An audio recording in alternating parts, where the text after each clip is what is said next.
काम करना है, जान देना है तो दो वतन के लिए, क्यों मरते हो एक छोटी सी दुल्हन के लिए। अगर तुम मरो एक दुल्हन के लिए तो हम सब चंदा करेंगे तेरे कफन के लिए। कौन कहता है कि आसमां में छिद्र नहीं हो सकता, कोई पत्थर तो तबीयत से उछालो यारो। नमस्ते भारत। 22 अप्रैल तो आपको याद ही होगा, 22 अप्रैल 2025 की बात कर रहे हैं। वही दिन जिस दिन हमारे भारतीय मासूम लोगों की जान गई थी। 26 लोगों की जान गई थी, जिसमें से 25 भारतीय थे और एक नेपाल का नागरिक थे। टोटल मिलाकर 26 जाने उस दिन गई थी। वो लोग वहाँ घूमने जाते हैं और घुसपैठिया घुसते हैं और उनसे एक सवाल करते हैं, और सवाल होता है तुम्हारा धर्म क्या है। वो धर्म पे जैसे जिसने बोला हिंदू, उसी टाइम गोली उनके सीने में उतार दी जाती है। यह नामर्द की पहचान थी जो पाकिस्तान के जो आतंकी घुसपैठिया थे उन्होंने दिया था। बहरहाल आपको बता दें, हमारे जो सैनिक है उन्होंने भी कुछ कम नहीं है, उन्होंने भी 9 ठिकानों को तबाह करके रख दिया है। फिर पाकिस्तान हो या PAK हो, दोनों जगहों पर हमला किया और वहाँ के 9 ठिकानों को तहस नहस कर दिया। 22 अभी ठिकानों की पूरी पुष्टि है, लिस्ट में जो है पूरे 22 ठिकाने हैं, इसमें से 9 ठिकानों पे हमला हो चुका है। अब बाकी जो है वो भी कुछ ना कुछ दिन में आपको वो भी देखने को मिल जाएगा। कहते हैं ना, जब खून सवार हो जाए सिर पे तो हम भारतीय उतर जाएंगे मैदान में। उसी तरह सैनिक हमारे जब तक शांत थे तो शांत थे, जब उनको छेड़ दोगे तो वो आपको खाड़ फेंकेंगे। वही हाल आज देखने को मिल रहा है। कल रात में हुआ ये काम आज सुबह में पूरे चैनलों पे वायरल है, पूरे सोशल मीडिया पे वायरल है और पाकिस्तान का बुरा हाल हो चुका है। आज इन्हीं सब मुद्दों पर हम बात करेंगे। उनके उन सभी मुद्दों पर बात करने के लिए आज हमारे साथ ISM के पूर्व सैनिक विद्यासागर चौबे जी जुड़ रहे हैं और उनसे बताएं, उससे बातें करेंगे। उनसे सवाल जो हमारे पास कुछ सवाल हैं, उस सवालों को हमने नोट डाउन कर रखा है, उन सवालों के ऊपर हम बात करेंगे और पूछेंगे कि इनका क्या उस पर राय है और किस तरह से जब अगर बाई चांस इन फ्यूचर में अगर बोल दिया जाए कि पूर्व सैनिकों को ज्वाइन करना हो तो उनका उस पर क्या राय रहेगा, क्या पूर्व सैनिक फिर से ज्वाइन करेंगे या नहीं करेंगे। इन सवालों के ऊपर भी हम बात करेंगे। इन सवालों के साथ आप आगे बढ़ेंगे। उससे पहले बता दूं कि मेरा नाम मनीष कुमार चौबे है और आप देख रहे हैं जनसंचार भारत।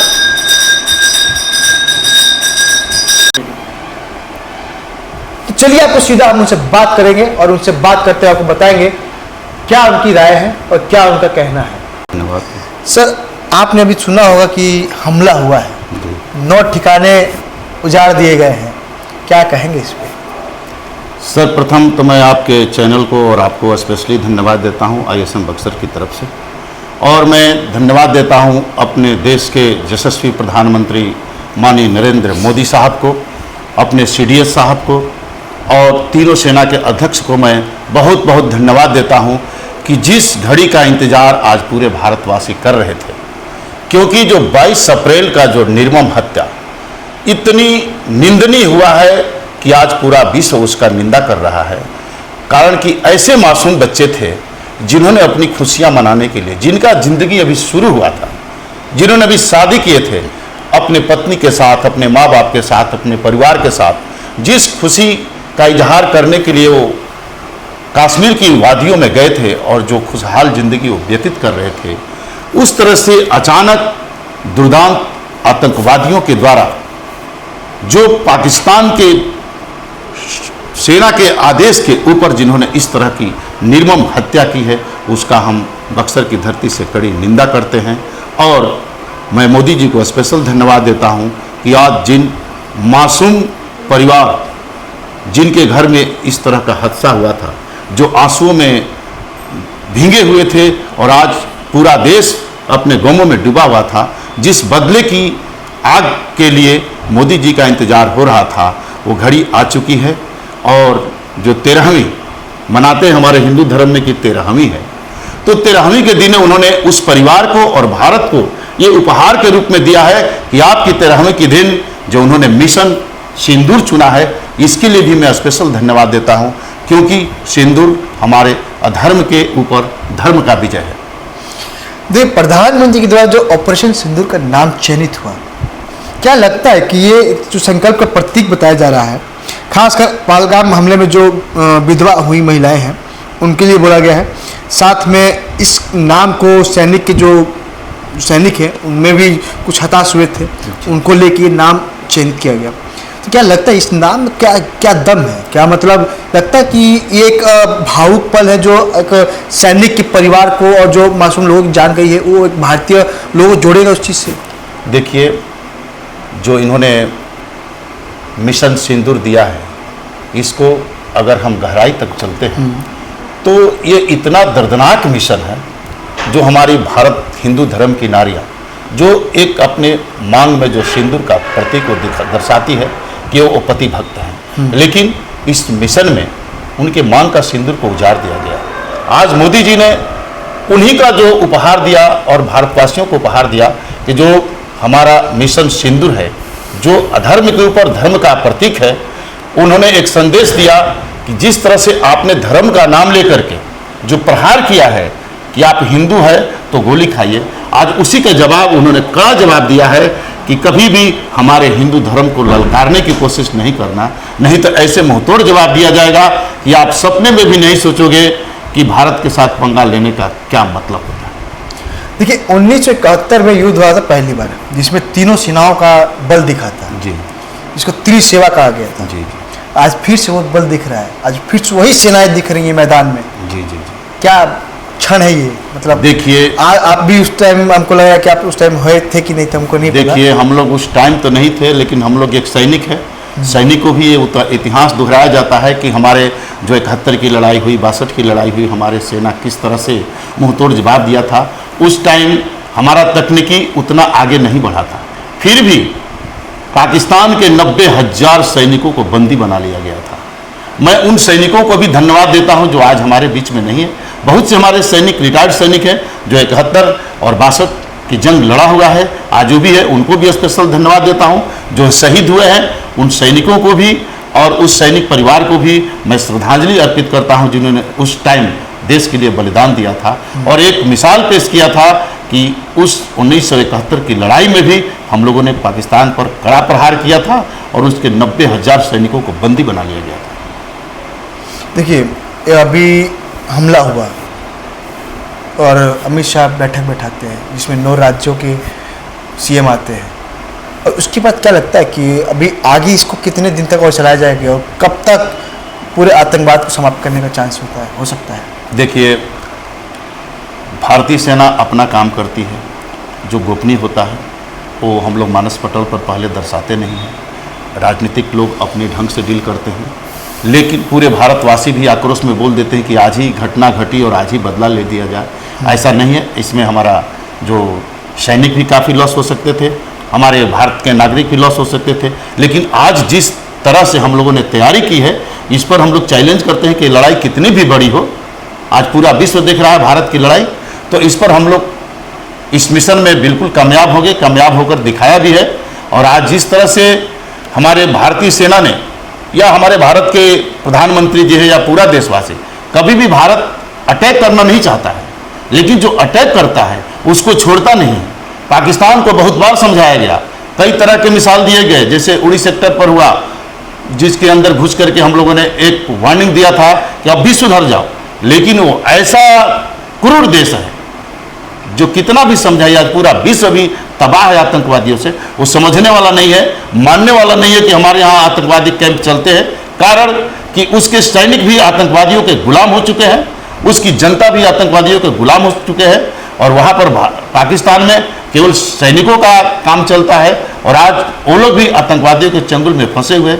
लेकिन भारत ये दर्शाया कि हम भारतीय सेना है, अब तुमको अब जवाब हम इस रूप में देखेंगे, इस रूप में देंगे तुम्हारे को जवाब कि भविष्य में तुम सपने में भी भारत के ऊपर आंख उठाकर देखने का कोशिश नहीं करेंगे। जैसे आपने बोला कि पाकिस्तान कहता है कि हमारे पास आतंकी जगह नहीं है, ना ही आतंक हम लोग फैलाते हैं, पर आमतौर पर यही देखा जाता है जब जब अटैक्स होते हैं उसमें पाकिस्तान का पहला नाम आता है, और जब हमले भी हम लोग भारत के द्वारा किए जाते हैं पाकिस्तान में, तो न जाने कितने ऐसे स्थान हैं जहाँ पे आतंकियों का डेरा बना रहता है। फिर भी पाकिस्तान क्यों इस बात को नकारता है कि हम आतंकियों? देखिए, झूठ बोलना उसकी आदत है, और आज उसके झूठ से आज भारत नहीं पूरा विश्व परेशान है। कि सब लोगों को पता है कि आतंकवादियों की जो पनाह दिया जाता है उसमें पहला देश है पाकिस्तान, जो वहां पर अपने कारण कि उसकी हिम्मत नहीं है कि किसी के साथ जो है आमने सामने की लड़ाई लड़े, उसकी औकात नहीं। अगर औकात होता तो कभी वो हमला कर देता है, लेकिन जिस तरह की वो घटनाएं करते आ रहा है अब उसको मौका नहीं दिया जाएगा।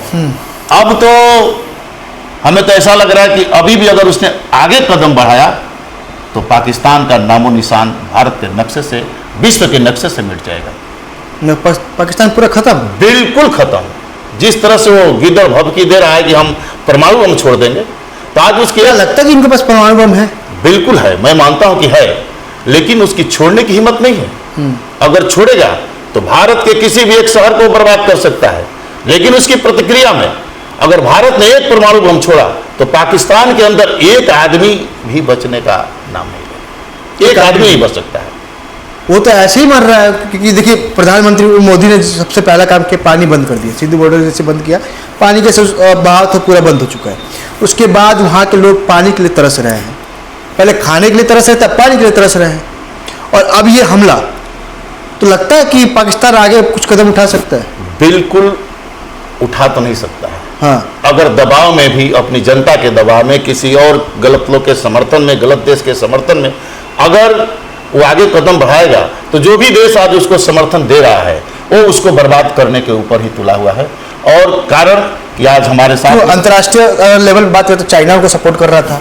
चाइना सपोर्ट हमेशा अपने फायदे के लिए करता है। चाइना को उससे फायदा है, जितना कारोबार उसने पाकिस्तान के अंदर बढ़ा दिया है उसका बिजनेस ही बंद हो जाएगा, इसलिए वो हमेशा उसको कमजोर देखना चाहता है। आज पाकिस्तान की धरती पर मैक्सिमम जो है चाइना का जो है कई तरह के आयोजन चल रहे हैं, इसलिए वो हमेशा उसके समर्थन में खड़ा है। लेकिन आज चाइना की भी हिम्मत नहीं है कि भारत के साथ वो टक्कर लगे। क्यों? मतलब इस पर क्या रणनीति है इसको लेके कि जैसे अब बोले पाकिस्तान भी नहीं जीत पाएगा, चाइना भी जीत नहीं पाएगा, रणनीति कुछ? बिल्कुल हमारी रणनीति है। कारण कि जब हम जानते हैं कि पाकिस्तान के समर्थन में चाइना खड़ा हो सकता है, इसलिए आज जो हमारी तैयारी है देश के पूरे सरहद, चाहे वो चाइना का सरहद है, चाहे पाकिस्तान का सरहद है, पूरे हर तरह से हमारे सैनिक तैयार है कि अगर इसमें चाइना भी कूद पड़ेगा तो उसको भी हम लोग मुंहतोड़ जवाब देंगे। चाइना को भी जवाब देंगे? बिल्कुल देंगे, इसमें कोई डाउट नहीं। अभी देखिए एक चीज़ और अभी सामने आया था कि जैसे 3-4 जगहों के चयनित नाम दिए गए हैं, उस नाम पे भी हमले हमारे भारतीय सेना द्वारा हमला किया गया, उसको बर्बाद कर दिया गया। और ऐसे 22 नाम हैं जिनके ऊपर टारगेट किया जा रहा है कि ये जो जगह है चयनित किए गए कि यहाँ पे आतंकवाद का डेरा है। तो क्या लगता है कि 22 जगहों को भी भारतीय सेना एकदम बिल्कुल, देखिए भारतीय सेना हमेशा संयम से काम करती है, अनुशासन के साथ काम करती है। जितना अनुशासन और जितना आदेश उनको दिया जाता है उसी पर वो कार्य करता है। अभी हमारे प्रधानमंत्री जी को मैं पुनः धन्यवाद देता हूं, जिन्होंने सेना को पूरी छूट दे दी गई थी कि आप अपने ढंग से डील करिए। तो आज सेना बिल्कुल तैयार है। और अभी भी हम लोगों ने जो भारतीय सेना ने जो आक्रमण किया वो टेररिस्ट कैंप पर किया है, न कि पाकिस्तान पर किया है। टेररिस्ट कैंप ही जितने थे, जितने आतंकवादी वहां पर संगठन चल रहे थे, उनके ऊपर हमला किया गया है। पाकिस्तान के ऊपर हमला नहीं किया गया, पाकिस्तान के नागरिक को नहीं मारा गया है। ये एक संदेश दिया भारत की, अभी भी हम वही काम कर रहे हैं जिसके लिए हम लोग अपना मिशन बनाए थे, आतंकवादियों को खत्म करना। अगर इसके बाद भी अगर उस तरह की हरकत वो करता है, हमारे फिर भारतीय नागरिकों के ऊपर वो हमला करता है, तो फिर उसके नागरिक और उसके सेना के ऊपर जबरदस्त प्रहार किया जाए। आपने अपने देश की सुरक्षा के लिए कई महत्वपूर्ण मौक़ों पे आप लोगों को सेवा भी दी है। आज तो पूर्व सैनिक हैं, मगर जब आप सेना में तो आप लोगों ने सेवा दी है। जैसे कि आप देखेंगे कि ऑपरेशन सिंदूर जो है 2016 में फिजिकल स्ट्राइक के बाद हुआ था, 2019 में पुलवामा अटैक वाला हुआ था, उस समय आप लोग सेना में आप होंगे।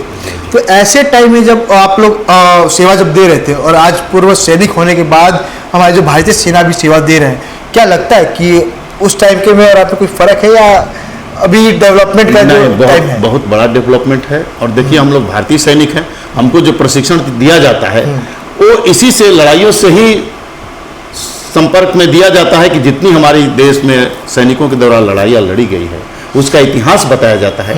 सेना को ही ट्रेनिंग दी जाती है जो पिछले हमारे पूर्वजों ने यानी हमारे सैनिकों ने किस तरह से लड़ाइयाँ लड़ी, किस तरह से उन्होंने सफलता हासिल किया, उसी पर हम लोग आज भी कामयाब है।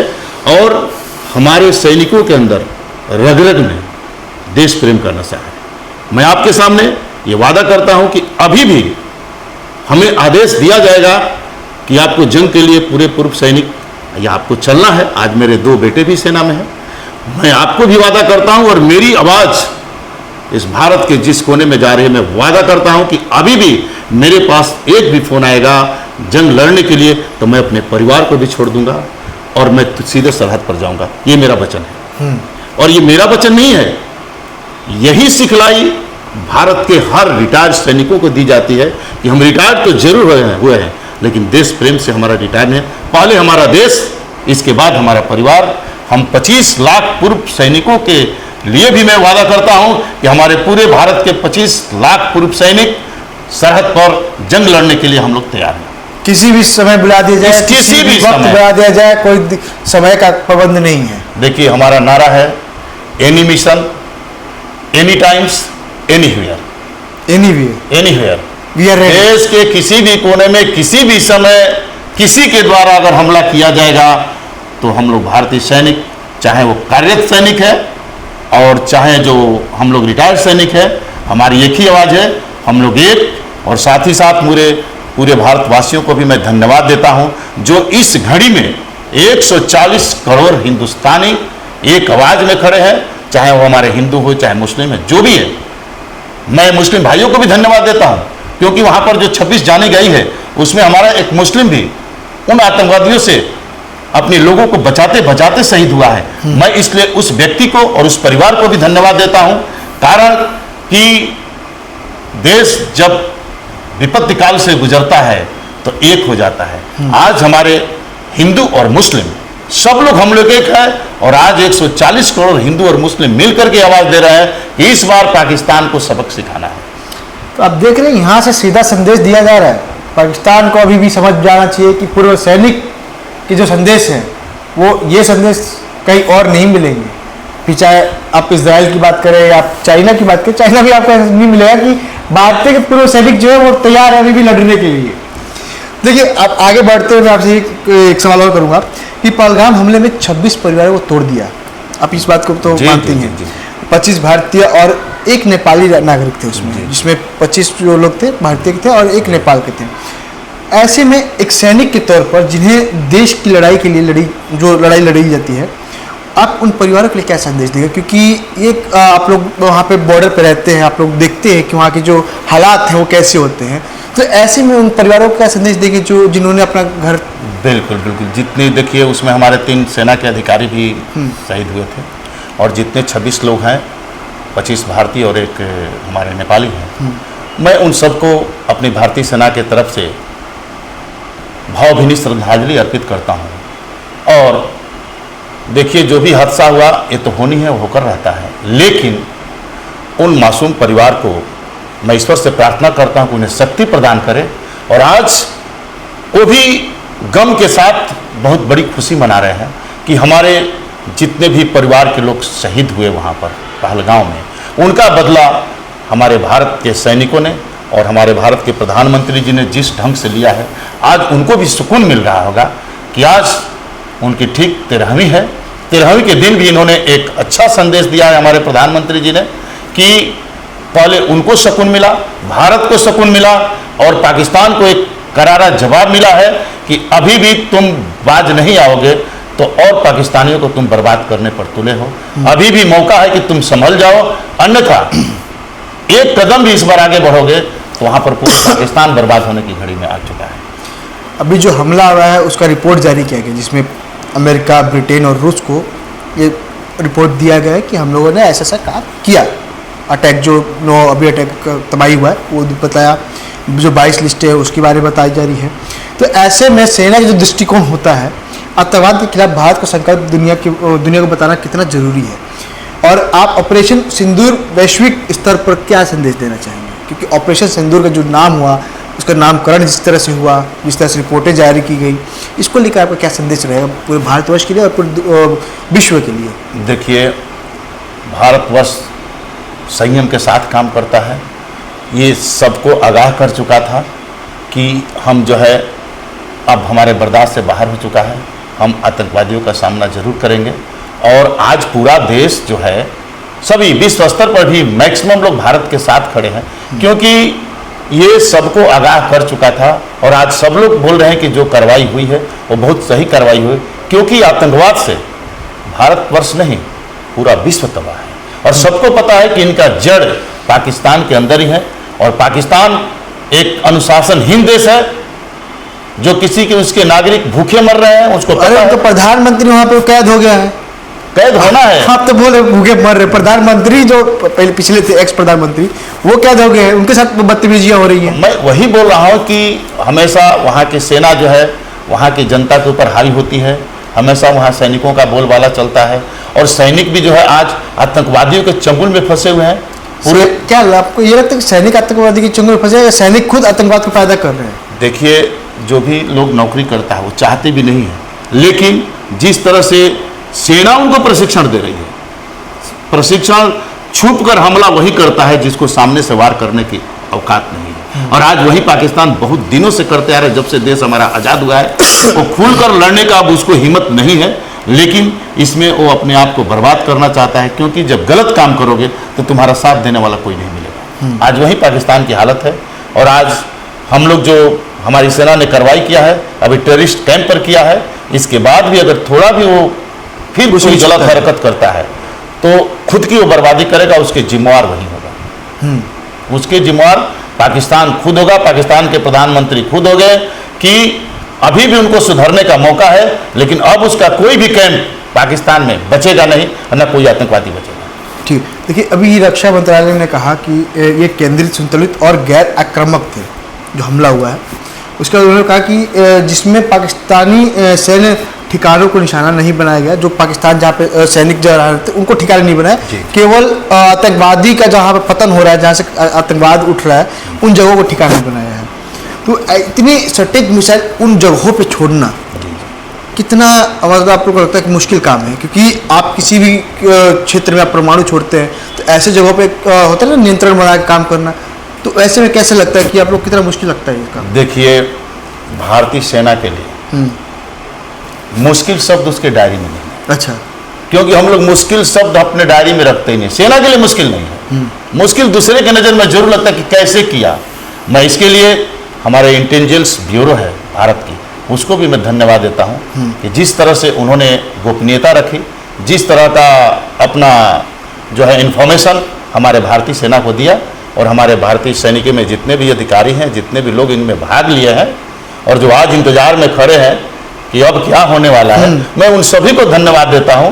इसलिए मैं आपसे बार बार बोलता हूं कि भारतीय सेना के डायरी में मुश्किल शब्द कभी नहीं है। हम लोग मुश्किल पर नहीं जीते हैं। हमारा एक ही होता है कि भारत की शान तिरंगे की रक्षा करना।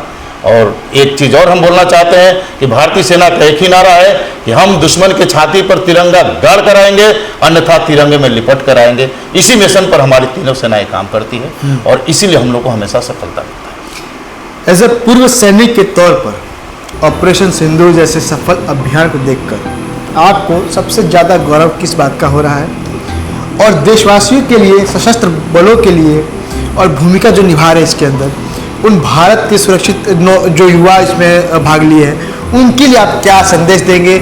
आपसे आखिरी सवाल करते करते आपके संदेश को हम सुनना चाहेंगे, जो संदेश आप पूरे भारतवर्ष में देना चाहेंगे, जो हमारे युवा सेना को देना चाहेंगे, जो हमारी सेना जो वहाँ पे अभी तैनात है उन सेनाओं को देना चाहेंगे जो वहाँ पे उस लड़ाई को लड़ रहे हैं। क्या संदेश रहेगा आपको? देखिए, आज भारत में जितना हमारे सैनिकों की मान है, सम्मान है, मैं इसके लिए पूरे देशवासियों को धन्यवाद देता हूँ कि आज हम अपने कर्मठ कार्य, अपनी ईमानदारी, अपनी वफादारी, जिस ढंग से हम लोगों ने भारत को एक मिसाल पेश करते हैं, जिस तरह से हमारे भारतवासी सैनिकों के ऊपर जितना विश्वास करते हैं, हम लोग भी सोचते हैं कि उनकी आशाओं पर कभी निराशा के पानी हम लोग नहीं फेरेंगे। और आज इसी मिशन पर हमारी भारतीय सेना कामयाब हो रही है। मैं भारतवासियों को, भारत की युवा शक्ति को, आज जिधर भी देखिए इतना देश प्रेम बढ़ा हुआ हमारे युवाओं के अंदर कि भारत के किसी भी धरती पर जाइए जहां 300 की वैकेंसी है, वहां पर 3 लाख हमारे सैनिक जो है हर फील्ड क्षेत्र में अपना प्रशिक्षण ले रहे हैं, तैयारियां कर रहे हैं। इससे झलकता है कि हमारी पूरी युवा शक्ति जो है सेना में आने के लिए ललायत है। मैं उनको धन्यवाद देता हूं। और ये ज़िंदगी बड़े मामूली से मिलता है, काम करना है, जान देना है तो दो वतन के लिए, क्यों मरते हो एक छोटी सी दुल्हन के लिए, अगर तुम मरोगे एक दुल्हन के लिए तो हम सब चंदा करेंगे तेरे कफन के लिए। वाह। इसलिए मैं पूरे देशवासियों को धन्यवाद देता हूं, भारतीय सेना के सभी जाबाज सैनिकों को जो सरहद पर लड़ रहे हैं और जो पीछे जंग की तैयारी के लिए इंतजार में है, उन सबको मैं धन्यवाद देता हूं कि अपने आप को कभी कमजोर नहीं समझना। क्योंकि बोलते हैं, कौन कहता है कि आसमान में छिद्र नहीं हो सकता, कोई पत्थर तो तबीयत से उछालो यारो। मैं जितने भी हमारे 15 लाख भारतीय सेना के जवान तैयार हैं, उनके पीछे हम लोग 25 लाख पूर्व सैनिक खड़े हैं और उसके हमारे पीछे भी पूरे देशवासी खड़े हैं, हमारी मदद के लिए खड़े हैं। इसलिए कभी अपने आप को कमजोर नहीं समझना। ये भारतीय सेना है, जो चाहती है वो करके दिखाती है। देखिए, ये थे हमारे साथ पूर्व IMS पूर्व सैनिक संघ के विद्यासागर चौबे जी, सूबेदार विद्यासागर चौबे जी। और आपने इनकी बातों को सुना, उन्होंने क्या कहा कि सैनिक है तो पहले परिवार नहीं, पहले मेरी धरती माता है, पहले मेरा वो तिरंगा है जिसके लिए मैं हमेशा तैयार हूँ और तैनात हूँ, हर एक लड़ाई में भाग लेने के लिए तैयार हूँ। और मैं ही नहीं, हमारे जितने पूर्व सैनिक संघ हैं वो तैयार हैं। फिर चाहे किसी भी मामलों के ऊपर बात हो, हम उनके लिए हमेशा तत्पर तैयार हैं। और भारत के जो युवा सेना है उनको धन्यवाद भी दे रहे हैं। साथ ही साथ भावुक पल था, इनके साथ बात की हम लोगों ने, इनसे जानकारियाँ जाने, इनकी जो बातें थी कहीं ना कहीं भावुक तो कर ही रही थी। आप लोगों की इनकी कौन सी बात सबसे ज़्यादा पसंद आई है और कौन सी बात आपके दिल को छू गई है, वो हमें कमेंट बॉक्स में बताइएगा। साथ ही आप इस खबर को लेकर और आप इस वीडियो में जो बातों को सुनकर जो आपके मन में जो सबसे पहले आपकी रोम को खड़ा कर दे, जो रोम के अंदर बसा दे, जो कहे कि हाँ, ये एक संदेश जो दिया जा रहा है वो एकदम सही है और ऐसा संदेश आगे और भी देने चाहिए। आपको ऐसी कौन सी बात उनकी सही लगी हो, उसको कमेंट बॉक्स में जरूर लिखिएगा। फिलहाल इस खबर में इतना ही। तमाम खबरों के लिए जनसंचार भारत को देखते रहें। धन्यवाद।